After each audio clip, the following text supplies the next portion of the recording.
Hello 1 2 3 कैसा लग रहा है? सब बढ़िया कि नहीं? तो एक ऐसी बात है जो मेरे दिमाग में काफी लंबे टाइम से चल रही है कि आखिरकार जब एवेंजर्स डूम्सडे का वो पूरा अनाउंसमेंट हुआ, जहां हमको ये पता चला कि वो पूरा कुर्सी कांड, कास्ट वगैरह एवरी सिंगल थिंग, तो उसके एंड में ये क्यों लिखा हुआ था, it all leads to doom. मतलब आई टोटली अंडरस्टैंड कि ये लोग क्या बनाने की कोशिश कर रहे हैं। एवेंजर्स डूम्सडे में डूम को सेटअप किया जाएगा, फिर सीक्रेट वॉर्स में वो बैटल वर्ल्ड वाला पूरा सिनारियो।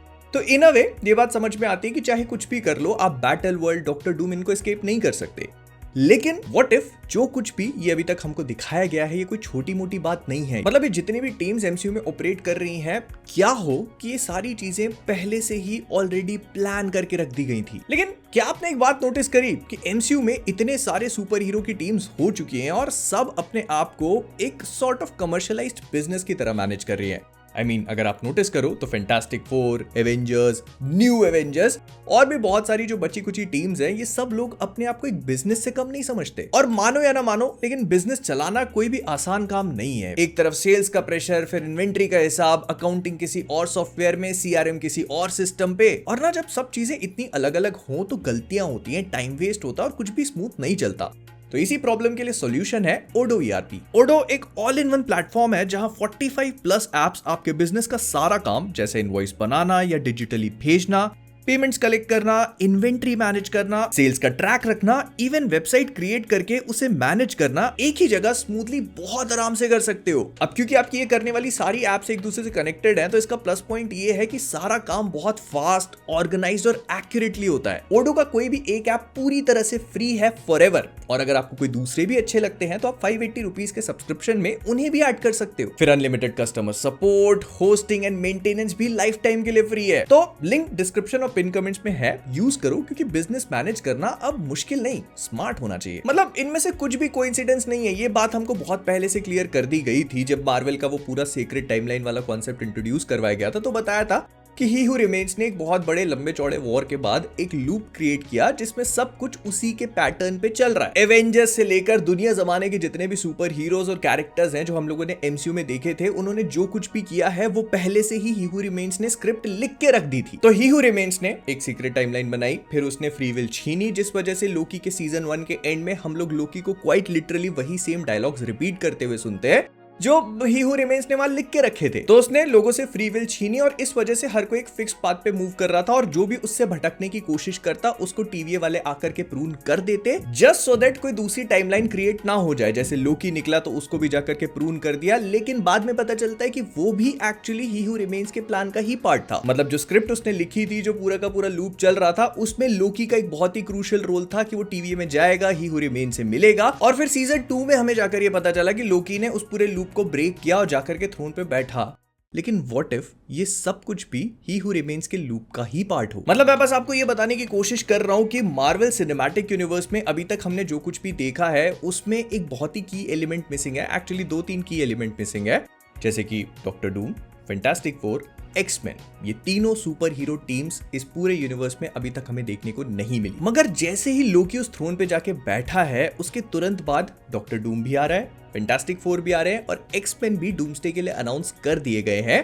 तो ये कोई नॉर्मल सा कोइंसिडेंस नहीं हो सकता, राइट? मतलब मैं बस आपको ये समझाने की कोशिश कर रहा हूँ कि ही हू रिमेन्स ने जो पूरी सीक्रेट टाइमलाइन बनाई थी, इसमें उसने शायद जानबूझकर कुछ कुछ ऐसी चीजें करी जिससे उसका फायदा हो रहा था। जैसे कि एक्समैन को बाहर रखना, जो एक बहुत पावरफुल टीम है, फिर फैंटास्टिक फोर भी वहां पर ना रखना, जो अगेन अनदर पावरफुल टीम है, और तीसरा डॉक्टर डूम, जो हमें पता है कि क्या कुछ कर सकता है। एंड सच बताऊं, ये एक बहुत बड़ी बात नहीं होगी कि हमको आगे जाकर ऐसा बताया जाए कि लोकी का थ्रोन पे जाके बैठना, हर किसी को फ्री विल देना, डॉक्टर डूम का आना, फिर फैंटास्टिक फोर, एक्समैन का आना, इनके बीच में एक बहुत बड़े वॉर का होना, ये सारी चीजें भी ही हू रिमेन्स के सीक्रेट टाइमलाइन का ही पार्ट है। मतलब एक लंबी चौड़ी बैटल होगी, वहां पर डॉक्टर डूम जो है वो सारे हीरोज को हरा करके दुनिया तबाह करेगा और फिर अपना खुद का एक बैटल वर्ल्ड बनाएगा, बिकॉज इनकर्जन्स हो रहे हैं। और उसके एंड में जब सब कुछ खत्म हो जाता है तो फिर ही हू रिमेन्स कहीं ना कहीं से सरवाइव करके, मतलब व्हाट इफ लोकी के सीजन 1 में जो ही हू रिमेन्स ने हमको उसी के वेरिएंट्स के बीच में एक वॉर दिखाया था वो हुआ हो, लेकिन उसका एंड गोल आपस में लड़के एक दूसरे को हराना नहीं बल्कि डॉक्टर डूम को हराना था। which according to him was kind of inevitable। मतलब डूम, फैंटास्टिक फोर, एक्समैन आए, इनके आपस में फाइट हुई, इनकर्जन्स हुए, डॉक्टर डूम ने एक बैटल वर्ल्ड बनाया जिसको काफी लंबे टाइम तक रूल भी करता रहा। फिर कैंग के वेरिएंट जो उससे लड़ने आए होंगे पहले बाद में जब भी, तो उनको भी मार दिया। बस एक ही हू रिमेन्स ने सर्वाइव किया और वो आगे जाकर डॉक्टर डूम को हरा करके सीक्रेट टाइमलाइन बनाए। और इस तरह से ये एक पूरा लूप है जिसके एंड में डॉक्टर डूम और उसका बैटल वर्ल्ड ही आता है। और अगर आप ये सोच रहे हो कि ये चीज कैसे करी होगी, तो इसके पीछे भी एक बहुत सिंपल सा आंसर है। ही हू रिमेन्स को बहुत ज्यादा तिकड़म भिड़ाने की जरूरत नहीं है इसके लिए। आरडीजे डॉक्टर डूम की तरह दिखता है, तो हो सकता है कि उसने इस यूनिवर्स में आरडीजे का, मतलब जो डॉक्टर डूम टोनी स्टार्क है, उसका फेट ही बदल के रख दिया। हो सकता है कि वो कहीं और पैदा हुआ था डॉक्टर डूम की तरह, मे बी लैटवेरिया में। उसकी माँ जो कॉमिक बुक्स में उसको मैजिक सिखाने के लिए रिस्पॉन्सिबल है, उसको पहले ही रास्ते से साफ कर दिया हो, जिस वजह से आरडीजे का कैरेक्टर टोनी स्टार्क, जो पहले हो सकता है विक्टर वॉन डूम था, वो कभी मैजिक सीख ही नहीं पाया और फिर आ गया न्यूयॉर्क में। देखो, ये इसके पीछे एक सॉलिड रीजनिंग है जो मैं आपको किसी और वीडियो में समझाऊंगा। फिलहाल के लिए बस आप इतना समझ सकते हो कि Tony Stark was suppose to learn magic, लेकिन क्योंकि उसके पेरेंट्स उसको वैसे नहीं मिले और उसका फेट वैसा गया नहीं उस डायरेक्शन में, उसकी डेस्टिनी को चेंज कर दिया गया, जिस वजह से वो मैजिक की बजाय साइंस में घुस गया और जाकर आयरन मैन बना, जो इन अ वे ही हू रिमेन्स के लिए इतना डेंजरस था नहीं, बिकॉज उसने खुद ही आयरन मैन का फेट लिखा था जो अपने आप को जाकर के सैक्रिफाइस करेगा थानोस के आगे। तो ही हू रिमेन्स ने इन अ वे, जो उसके लिए एक बहुत बड़ा पोटेंशियल थ्रेट था, मतलब जो आगे जाकर डॉक्टर डूम बनता, बैटल वर्ल्ड बनाता, उसकी पूरी डेस्टिनी को ही ऑल्टर करके उसका भविष्य बदल दिया। तो इस वजह से ही हू रिमेन्स को लगा कि अब डॉक्टर डूम तो आएगा नहीं। और रही बात एक्समैन की, तो इसको तो बहुत ही आराम से एक्सप्लेन किया जा सकता है कि ही हू रिमेन्स ने जेनेटिक्स वेनेटिक्स का इस्तेमाल करके जो म्यूटेशनल वाला जीन्स होते हैं ना, एक्समैन वाले जितने भी म्यूटेशनल जीन्स होते हैं, वही हटा मारे। तो इस वजह से कोई म्यूटेट हुआ ही नहीं और एक्समैन बना ही नहीं, तो म्यूटेंट्स है ही नहीं इस यूनिवर्स में। एंड फैंटास्टिक फोर को हटाने के पीछे का रीजन मुझे इतना समझ में नहीं आया। मुझे जहां तक लगता है तो ऐसा हो सकता है कि Reed Richards was actually the one to discover the multiverse। मतलब हम लोग फैंटास्टिक फोर की मूवी में भी उसको बेसिकली यही काम करते हुए देख रहे हैं। कॉमिक बुक्स में भी वो ब्रिज नाम का एक डिवाइस डिस्कवर करता है जिसके थ्रू उसको मल्टीवर्स का रास्ता पता लगता है और वो अलग अलग टाइमलाइंस और यूनिवर्सेस में झांक सकता है।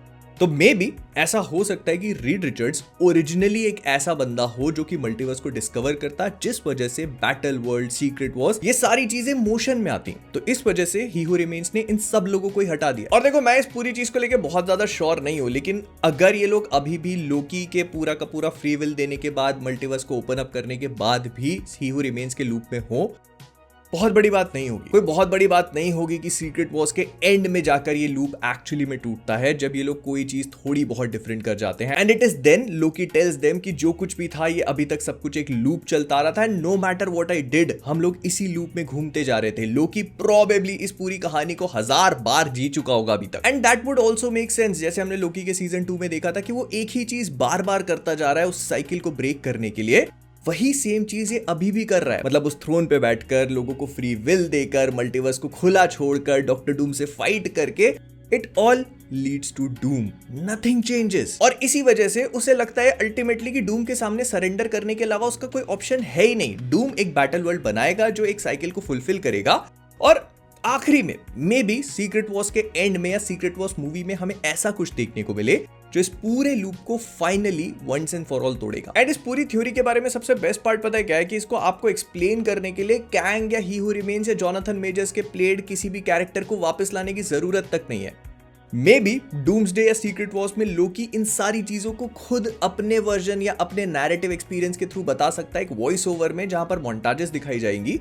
हमें पता चलेगा कि लोकी किन किन चीजों से गो थ्रू कर चुका है और उसने क्या कुछ अटेम्प्ट किया है, but nothing seems to work, और वो कितना ज्यादा हेल्पलेस है। और पता है, अगर आपको ये चीजें साइड बाय साइड दिखाई जाए ना, कि कैंग ने ये सारी चीजें करी है और सीक्रेट टाइमलाइन ऐसे बनाई है, जोनाथन मेजर्स आपके सामने स्क्रीन पे है, वहीं दूसरी तरफ लोकी अपना खुद का वर्जन सुना रहा है, तो आप लोकी का वर्जन सुनना ज्यादा प्रेफर करोगे, because that is going to be more impactful. हम सब लोकी को ही तो देखना चाहते हैं। तो इस पूरी थ्योरी का सबसे बेस्ट पार्ट ये है कि इसके लिए आपको जोनाथन मेजर्स की जरूरत भी नहीं है। आप लोकी के साथ में ही इस पूरी कहानी को बता सकते हो कि कैसे ये सीक्रेट टाइमलाइन अभी भी एक लूप में ही चल रही है। आई मीन देखो, मेरे दिमाग में जो कुछ भी आता है मैं आता हूँ आपके सामने बता के चले जाता हूँ। कुछ दिनों पहले पॉडकास्ट पे भी हम लोगों ने इस बारे में बात करी थी, तो आई थॉट मेरे साथ में ये थ्योरी बहुत लंबे टाइम से चल रही है, एंड आई फील कि भले ये सच हो ना हो, एटलीस्ट मैंने आपको बता दिया। फैन थ्योरीज के बारे में सबसे अच्छी बात यही है कि उनका सच होना जरूरी नहीं है, वो ऑलरेडी इस वीडियो में सच हो चुकी हैं।